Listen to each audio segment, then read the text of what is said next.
Husband told me he has invited a special guest at our wedding and it turned out to be my high school bully, so I decided to call off the wedding unless he apologizes to me. But he refused. Now he's going mad on social media because I called off a wedding over a minute harmless prank. Had things been normal, or rather ideal, I would have been on my honeymoon at this moment instead of writing a stupid Reddit post to get perspective from people I don't even know. I had no idea life would turn around to be so cruel and unpredictable. I should be in Greece right now with the man I considered to be the love of my life before he broke my trust, carved a dagger out of it, and pierced my heart with it. I was supposed to get married to Duncan, male 28, who I've been in a relationship with for 3 years now. The relationship was never problematic, so I had never anticipated that something like this could happen. It was actually one of my best and most secure relationships, which is why now I feel like maybe I did overreact and cause such a fuss over what was a harmless prank. In high school, there was a guy named Aaron who was the stereotypical bully. He was good at sports, a little dumb otherwise, and unnecessarily cruel. There was no reason for him to be this wicked and wild. I know there is a general tendency for everyone to look for some sob story and try to whitewash every villain that they come across. Thanks, Disney, but there was absolutely no redeeming quality to Aaron. He was just pathetic, disgusting, and a bonehead. And, honestly, with the kind of stunts he used to pull off in school, he should be rotting in some kind of remand home. The problem was that his father was a powerful figure in our city.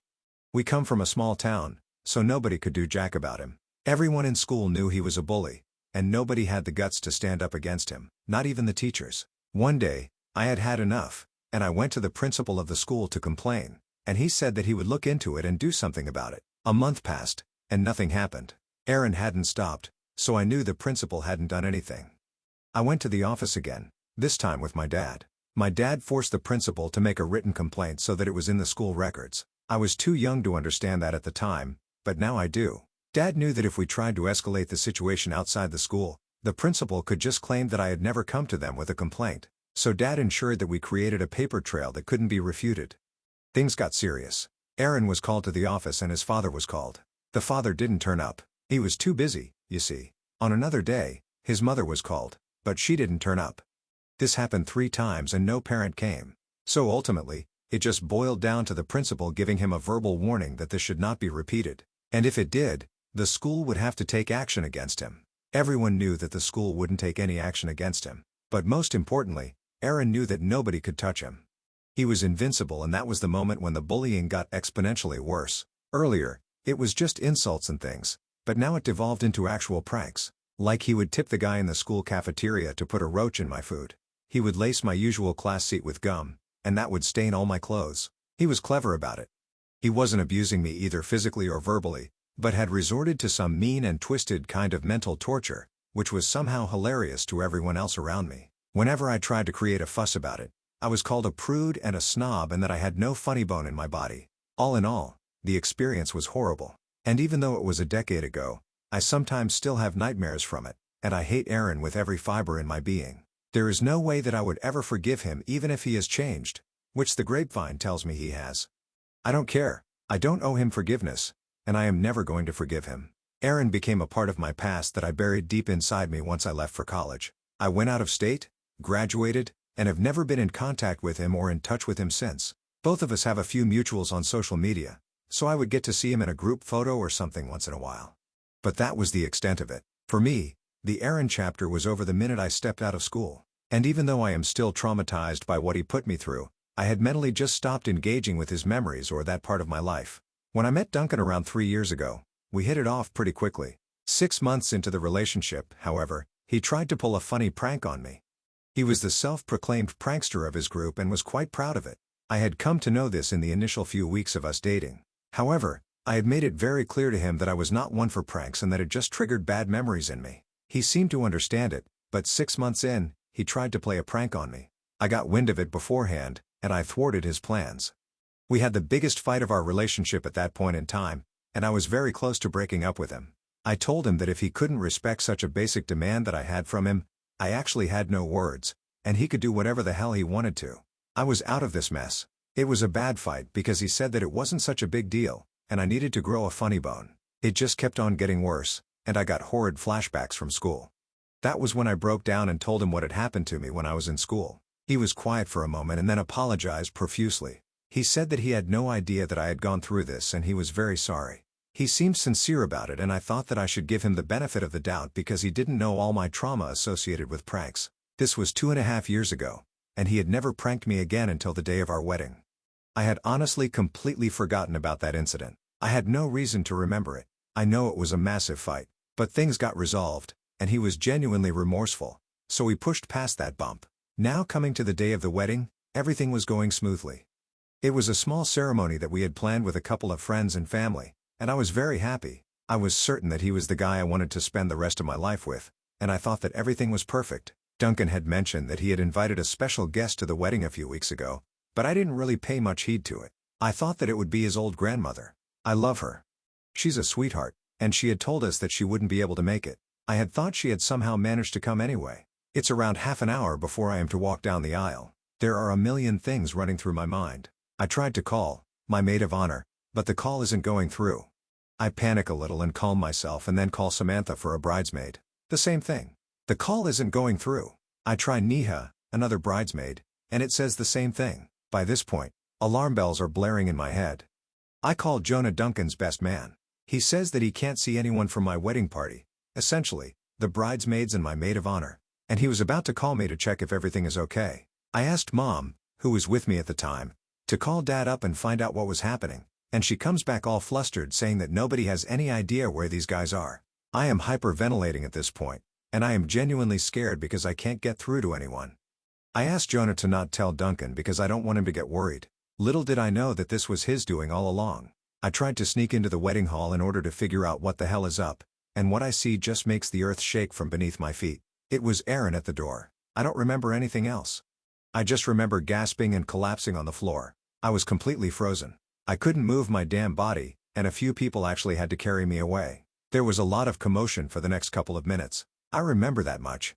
I faintly remember Duncan coming towards me. He was concerned. I'll give him that. But when I got better, I don't even know how long that took. He started laughing.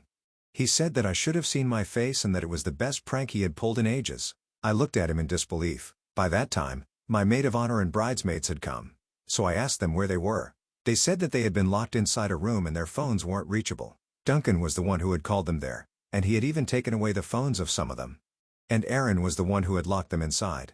I hissed at Eloise. She has been my friend since school, and she knows about the entire Aaron thing. I asked her why he was here, and she said that Aaron was the special guest Duncan was talking about. Even at that point, I couldn't get what these guys were saying. So I asked all of them to leave and told Duncan that I wanted to talk to him. He said that we could talk after the ceremony because it was getting late anyway. I didn't budge, and I asked him why Aaron was there. The thing is, he knew who Aaron was. I had shown him photos from school, so it wasn't as though he had no idea who Aaron was. Apparently, Aaron got a job in the same office building as Duncan, and both of them actually hit it off a few months ago. When Aaron found out that I was the one Duncan was engaged to, he was overjoyed. What an absolute moron. Because he thought that since we had a friendly history together, things would be better. I asked Duncan why he encouraged Aaron or even became friends with him, and his response was that Aaron had actually told him the truth of the matter.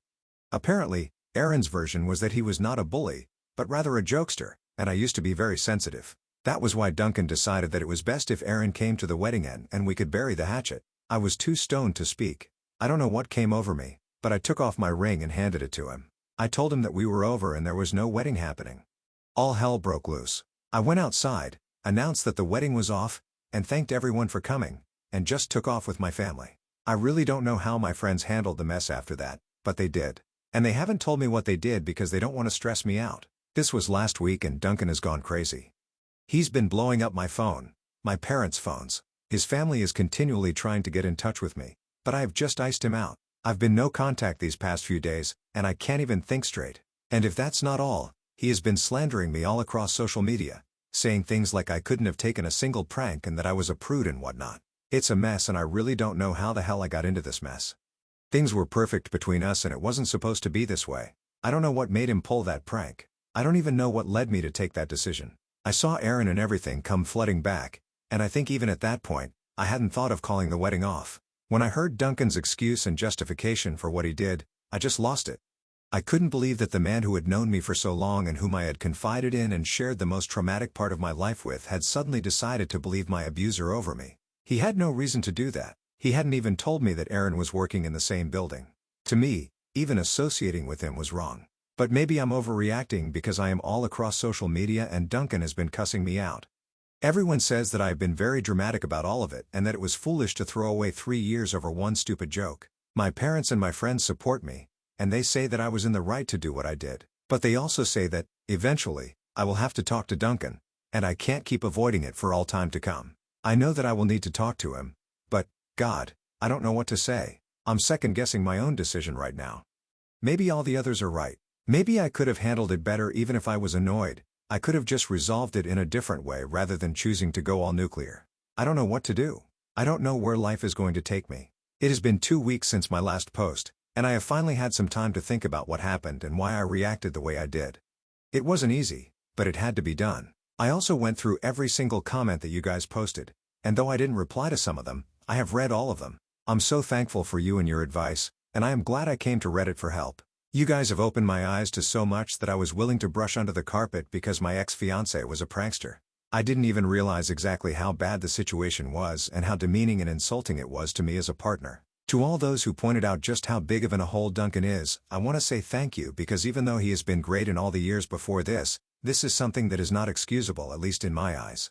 The funny part is that because I still haven't spoken to him about what happened on the wedding day, he is continuing to spew about me everywhere. In public, he's acting as though everything is my fault. But privately, he has been begging me to talk. I wanted to be done with the drama, so I had gone to meet him yesterday. He wanted to come home, but I said that I would only be willing to meet him in a public place.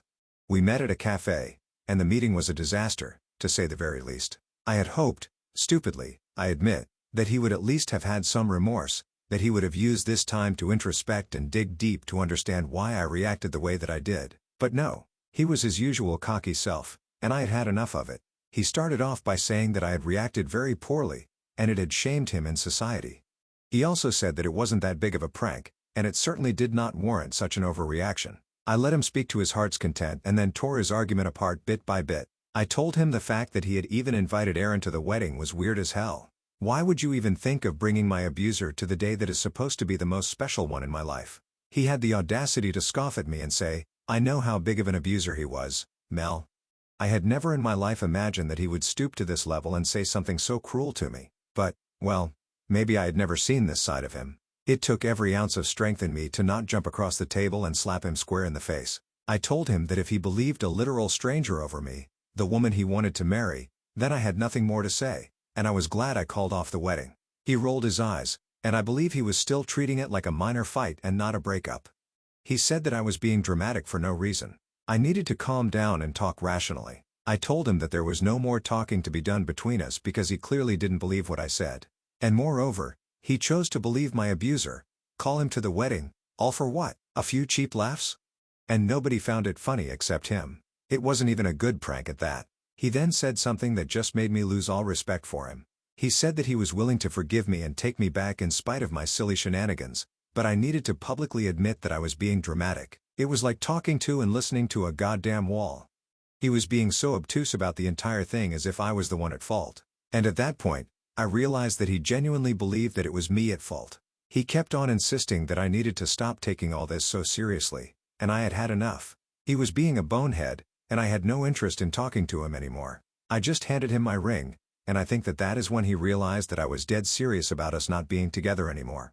His entire demeanor changed in an instant. It was pathetic to watch. Honestly, he started begging me to reconsider, saying that he made a mistake and whatnot. The change was disgusting because I knew it wasn't genuine. I told him that if it took me returning the ring to realize how big of a mistake this was, then he is an immature little schoolboy. I told him that we were done and that I was not reconciling with him. He begged me to sit down so that we could talk more about this, but I was done. I walked out of the cafe, and I felt so much relief and power in that single instant. The feeling is indescribable. He's been blowing up my phone since then, apologizing, saying that he now realizes that he was wrong, but I haven't been responding at all. What is the point of realizing all this now when I have called off the wedding and given my ring back? I don't need his sick apologies anymore. I know it's going to hurt in the longer run. We've been together for 3 years. We had planned an entire life with each other. So, yeah, it is going to be difficult, and it will probably hit me in a couple of days, the magnitude of it all. But it is what it is. I can't force myself to be with him again. He hasn't just betrayed my trust. I have also lost all respect for him. And for me, there's no coming back from that. None at all. So, Yeah, there goes 3 years and there goes everything else.